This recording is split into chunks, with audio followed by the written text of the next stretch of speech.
Assalamualaikum warahmatullahi wabarakatuh. Alhamdulillahirabbil alamin wassalatu wassalamu ala Rasulillah wa ba'd. Sahabat santri yang dimuliakan dan dirahmati oleh Allah Subhanahu wa taala, kita bersyukur atas limpahan Allah Subhanahu wa taala yang senantiasa memberikan kita nikmatnya, dan tidak lupa kita sampaikan salawat serta salam kita pada suri tauladan kita Nabi Muhammad sallallahu alaihi wasallam. Sahabat santri yang saya muliakan dan dirahmati oleh Allah Subhanahu wa taala, di seri ini insya Allah ada yang baru dari kami, yaitu kita akan mempelajari tentang sesuatu yang berkaitan dengan Allah Subhanahu wa taala dari kitab yang berjudul Mukhtasar Kitab Walillahil Asmaul Husna Fad'uuhu biha. Jadi di sini kita akan belajar tentang Asmaul Husna, nama-nama Allah yang baik dan sifat yang tinggi. Kitab ini dikarang oleh Abdul Aziz Ibn Nasir Al-Jalil. Kitab ini hanya sebuah ringkasan, kira-kira sekitar 160 halaman.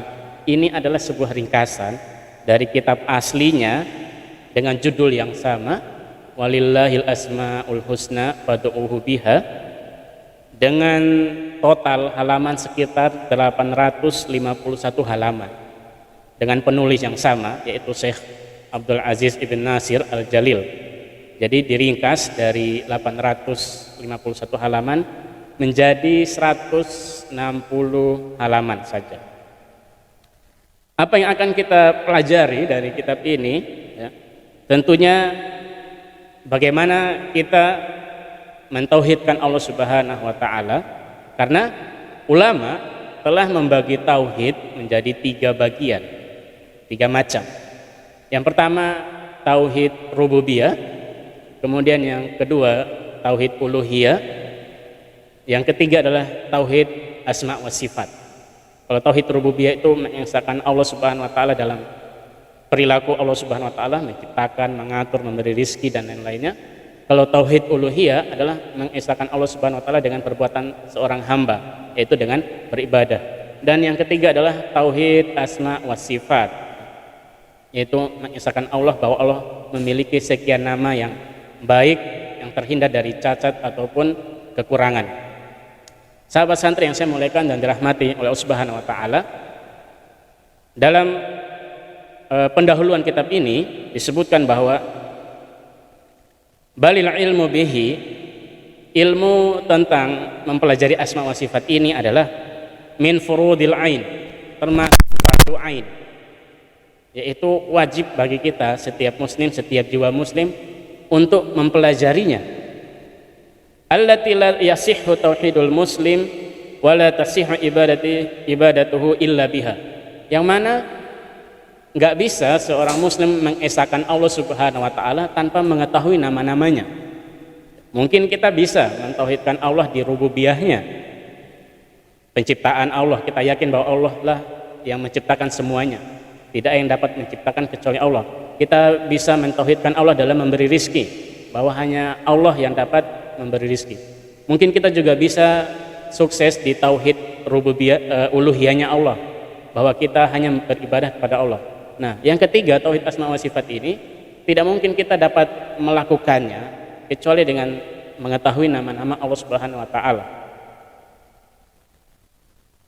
Dan juga dari kitab ini apa yang kita akan dapatkan, walaupun dia ringkasan, tentu ada banyak yang dihapus. Kita bisa bayangkan dari 851 halaman diringkas menjadi 160 halaman.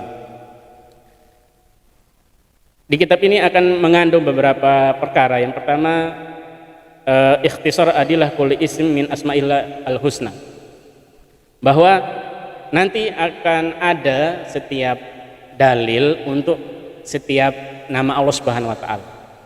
Jadi setiap bahas nama Allah pasti ada dalilnya, walaupun mungkin hanya disebutkan satu. Maka kalau ingin dalil-dalil yang lain, kita perlu untuk merujuk ke kitab aslinya. Kemudian akan disyarah atau dijelaskan nama tersebut efeknya dalam kehidupan kita. Misalnya Allah itu punya nama Ar-Rahman, ya, Maha Pengasih. Apa sih dampak untuk diri kita? Allah itu punya nama itu. Nanti akan kita pelajari dalam kitab ini. Kemudian dalam kitab ini ya, sudah dihapus beberapa rahasia-rahasia ataupun pesan tersembunyi yang disampaikan oleh Allah antara satu nama dengan nama yang lain. Misalnya kalau kita pernah dengar Allah itu Sami'un Basir, ya. Jadi ada Sami, ada Basir. Allah gabungkan kedua ini. Itu pasti ada hikmahnya. Atau mungkin Azizun Hakim. Jadi disebutkan Aziz juga Hakim. Itu biasanya juga ada hikmah-hikmahnya atau pesan tersembunyinya. Tapi dalam kitab ini dihapus ya, karena mungkin akan dijelaskan sedikit saja tentang hal tersebut.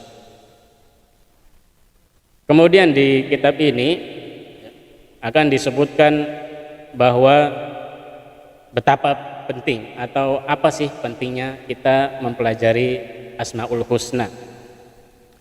Sahabat santri yang saya muliakan dan dirahmati oleh Allah Subhanahu wa taala, di pendahuluan kitab ini disebutkan mengutip perkataannya Ibnu Qayyim rahimahullah taala. Beliau berkata, la sa'adata lil ibadi, seorang hamba tidak akan dapat kebahagiaan, wala salaha lahum, tidak juga akan mendapatkan kebaikan, wala na'ima, tidak juga bisa mendapatkan kenikmatan, illa bi ayya'rifu rabbahum, kecuali dengan cara mengetahui, mengenal Tuhan mereka. Ini pendahuluannya. Wa yakunu huwa wahdahu ghayatu matlubihim, dan Allah harus menjadi satu-satunya tujuan bagi seorang hamba. Wa ta'arrafu ilaihim quwwata uyunihim, dan harus mengenal sekuat yang bisa dilakukan. Jadi para sahabat santri yang saya muliakan dan dirahmati oleh Allah Subhanahu wa taala, insyaallah kitab ini sangat bermanfaat bagi kita semua. Terlebih mungkin bagi kita yang betul-betul ingin mengetahui siapa sih sebenarnya Tuhan kita, yaitu Allah Subhanahu wa taala. Cukup sekian dari saya, kita akan kembali lagi di sesi berikutnya dan kita akan membahas lebih jauh tentang kitab ini. Kitab Walillahil Asmaul Husna fad'uuhu biha. Terima kasih, mohon maaf bila ada kesalahan. Billahi hidayah wa taufik. Assalamualaikum warahmatullahi wabarakatuh. Thank you.